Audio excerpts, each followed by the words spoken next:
Hey family, it's Tasha, MamabearPrepping. You already know what time it is. Get your drink, pull up. Welcome to the channel. Welcome back to the channel. I'm glad you're here. If this is your first time, welcome, welcome. And if you've been here the whole time, thank you for supporting me. So we're going to get into something, lately my videos, I had this whole schedule of different topics, but it's been very hard for me to concentrate on those topics, you guys. With everything that's going on. So I've kind of just been sharing with you guys things that are going on in our life right now that have to do with preparedness. And hopefully by us going through some things, it's helping you think about some things, think outside the box, that type of thing. Now, I've done a video on this topic a while ago, and it was about being nosy with your neighbors, to be a nosy neighbor in a sense, because it can be very, very beneficial for you, okay? And so I'm gonna kind of walk you through 4 tips on, why would you even want to talk to neighbors, right? A lot of people that prepare are very private. We don't tell people a lot of stuff. And I'm not necessarily telling you to do that. What I'm going to do is give you tips of how to navigate through that so that you can still get intel for yourself and that is beneficial and that could help you make decisions, important decisions later during critical times or emergency preparedness, right? Yummy. All right, so let's get into this. Preparedness, intel, getting to know your neighbors. How do you do that? All that good stuff. Number 1 tip is just say hello, okay? Just saying hello goes a long ways, and oftentimes by you just saying hello, they start talking. And that's the theme that you want to always go with is you say less and you let them do the talking, okay? Most of the time, if you come across somebody in any kind of engagement, especially if you're like us, we're very private.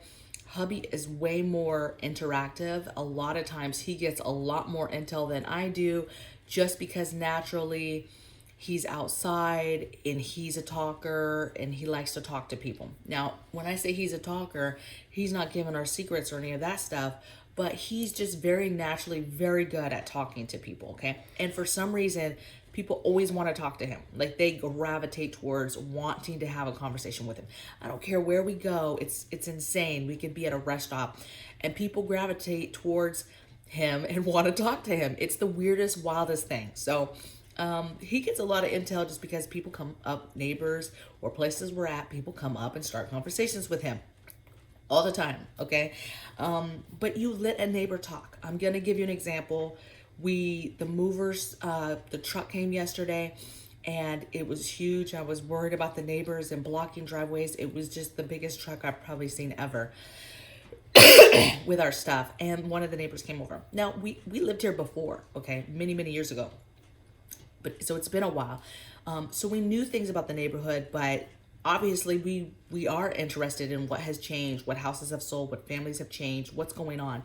And sure enough, this guy that's been in the neighborhood for like 50 years, he comes over, he's in a yard, and he just starts talking, right? He just, hey, welcome back. Oh yeah, I think I remember you, right? And we just let him talk. And literally the only thing that we said was, we're back, we're retired military. I don't know if you remember, we were here before. We're back though. And that was it. And this guy proceeds to tell us everything. I mean, in 5 minutes, this guy updated us on the whole neighborhood. And we were not super close with this guy, other than he lives across the street in one of the houses. And before I knew that he's been in the neighborhood for like 50 years, right? One of the first people in this neighborhood. And we live in like, not a suburban area, but I think you call it an unincorporated area. So it's outside city limits. But he's been here forever. But he proceeds to tell us about the house that's sold next door, that there's an older couple that lives there. He tells us about Kathy, my other neighbor, who's very nosy. She's very in your face. She's very, full of piss and vinegar, right? And he proceeds to just tell us about all the different neighbors and who has moved and who got a divorce and all this stuff. And we're just standing there listening, right? So I'm getting intel like on the spot. And all we've said is, hey, we're retired military and we're back. That's literally all we had said. And then on top of that, it was only about 5 minutes because movers were there and he's like, okay, I'll let you guys go, right? So it's not like we were having some long drawn out conversation. He spilled all this in the first 5 minutes. Okay. Sure enough, a little bit later, The neighbor lady comes over. She comes over in a panic. Are the boys here? My nephews who used to live here. She's like, are the boys here? I'm like, no, they're not. And she is panicked. She is like in my face in the door, panicked. And she's like, can you help me? And she basically is telling me how her father lives next door, hits her shift and he fell down. So me and the hubby run over. This poor man is stuck in between the couch and a chair, face down, and some pillows, like suffocating when we get there. I mean, it's crazy. But in that moment, we learn so much about the neighbors, right? You learn about them, who's living there. His wife was like, I'm Claire, we live here now. She's telling me their whole story as hubby's picking old boy up out of the corner. And so we're learning ages, we're learning how old they are, how long they live there, who lives there. We learned that there's a whole routine where caregivers come in and out, and we had seen a lot of traffic. So my point is, by being present, you learn a lot about people. And people, excuse me, I'm trying not to cough. A lot of people will tell you things, okay? They will be the ones to tell you things. So let them talk, because you learn who is old and who needs assistance.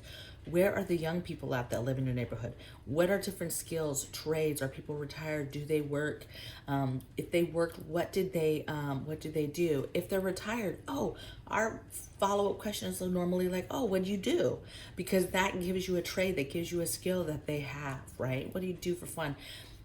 You don't have to say much, okay? People will tell you their whole story if you just listen. Listening is very hard to do, but it's intel, tons of intel, by you not saying anything or even having to ask.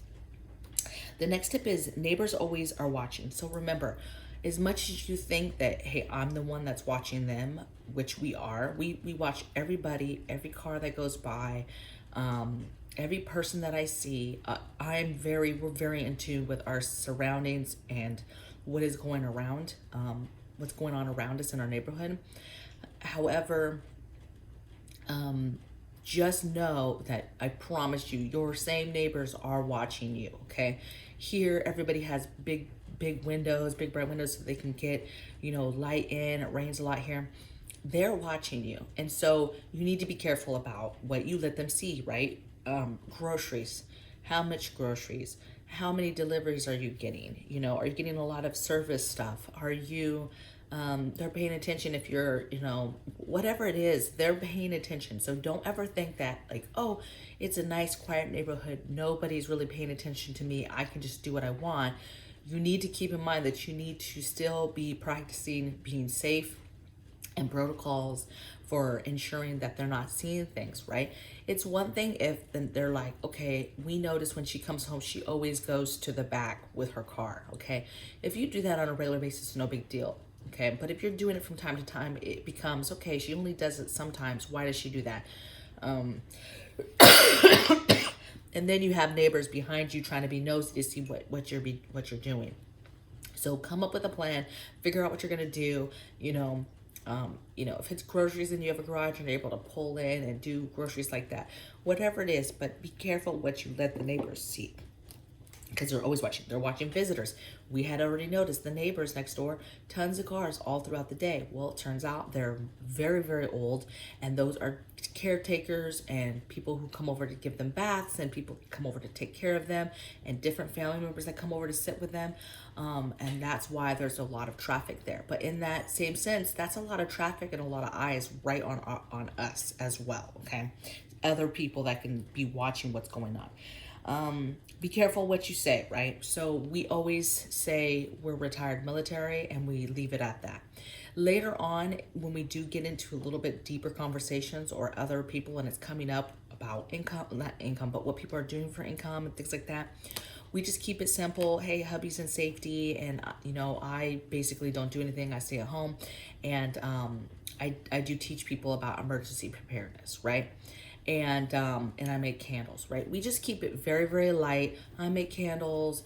I do teach people about emergency preparedness. We never use the word prepping, prepper, stacking food, stockpiling food. We never talk about that type of stuff, okay? You'll make the judgment, obviously, when you're making connections with people and making relationships with people on who you're going to trust about certain things, okay? But a lot of times with neighbors, especially at first, you're not telling them a lot of stuff, okay? You're being very, very careful about your words. And then the last tip I have, you guys, is just be civil, be kind, be polite, okay? Something as simple as a small gift bag with some chocolates during holiday season, okay? Checking up on neighbors, you know, hey, do you need, like, they're older now, so we can check up on them and do nice things for them, like maybe mow their lawn, things like that. Building that rapport with people, you never know how far that will go later on in life when something happens, okay? And then when something happens, you know, you already know where the young people are, the older people, and so you kind of know where to put priority of effort depending on what's going on. You know, we have elderly people next door now, so now we know the importance of keeping an eye on them and maybe going over from time to time and doing some things for them, okay? We know that they might come over and need assistance or need help, right? So we know that now. So you just kind of go with that, okay? But being kind and being polite could work in your favor later on when you need something, or something's going on and you're directing people. If they kind of know you, they're a little bit more apt to listen to you and to listen to your guidance when stuff really happens. Or if as you teach them things that they don't even realize you're teaching them later, it's not so weird or awkward or, oh, she's some kind of weirdo. No, she just said she does this, and then we bring up this conversation and this dialogue of preparedness without it being a weird thing, right? And then offerings, right? I said, like, you know, hey, offering to do the yard. We're gonna have a huge trash pickup, right, with the big dumpster. You know, after we put our stuff in there, going to a couple neighbors, hey, do you have anything that you want to put in this dumpster? We've got it, we put our stuff in it, and we have room still. Like those type of things. It's very easy to be kind, you guys, and it doesn't cost anything to be kind, okay? And that stuff could matter later. So those are just my tips. That's just kind of some things that are happening with us, and maybe think about neighbors and getting in the realm again of neighbors and how you navigate towards neighbors and learning intel and getting information without sharing information, right? And being able to still be secretive and have a private life, because we are very, very private. Even people come to our doors or whatever, there's only so much you're ever gonna see, okay? So that's where we're at. I hope you guys have a blessed day. Please let me know in the comments below what you guys think. What are your thoughts on neighbors, things that you say to neighbors, things that you do with neighbors? I know a lot of people just say, no, I'm not gonna talk to neighbors. We stay private. We don't talk to them. They're weird. I don't trust them. And that's you. You're gonna go with your gut, okay? We definitely have neighbors here that get on my nerves that I'll never interact with, or try not to, anything past being just civil and kind and waving and saying hello. And that's about all they're gonna ever get from me. But I would love to hear in the comments below your guys' thoughts, things that you do. I'll try to see if I can find the older video on being nosy, and I'll put that in the description box too, in case you want to check out the original video on me talking about being nosy with neighbors, right, and getting information. And I will see you guys tomorrow in the next video. Take care. Bye.